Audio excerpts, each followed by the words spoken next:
Social मीडियावर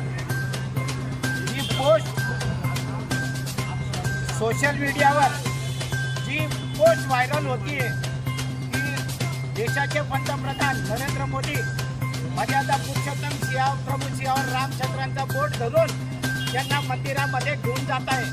प्रत्येक social मीडियावर न्यूज चॅनलवर सुद्धा चालतीये, पण एकही हिंदू या गोष्टीचं खंडन करत नाहीये। हे हिंदूंचा अपमान आहे, मर्यादा पुरुषोत्तम माणसाचा आहेच आहे, त्याबरोबर 140 कोटी भारतीयांचा सुद्धा अपमान आहे। म्हणजे सत्तेची मस्ती इतकी, हेच जर कृत्य दुसऱ्या कोणत्या पक्षाने केलं असतं तर त्या विरोधकांच्या दारात माती लावलेली नसती आणि ईडी आणि सीडी पूर्ण घालून दिली असती घरामध्ये।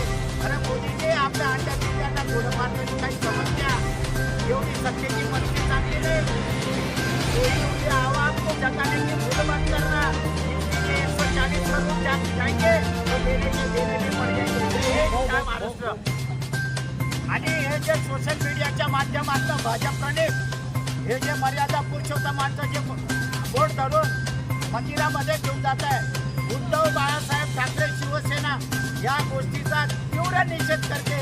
शिवसेना मध्यवर्ती कार्यालयापासून तर मर्यादा पुरुषोत्तम सियावर रामचंद्राच्या मंदिरापर्यंत मार्च काढून या गोष्टीचा आम्ही विरोध केलेला आहे। आणि निश्चितच जोपर्यंत याच्यावर देशाचे पंतप्रधान एक शब्द बोलत नाही तोपर्यंत महाराष्ट्रामध्ये उद्धव बाळासाहेब ठाकरे शिवसेनेच्या माध्यमातून या सगळ्या गोष्टी आंदोलन सुरूच राहतील।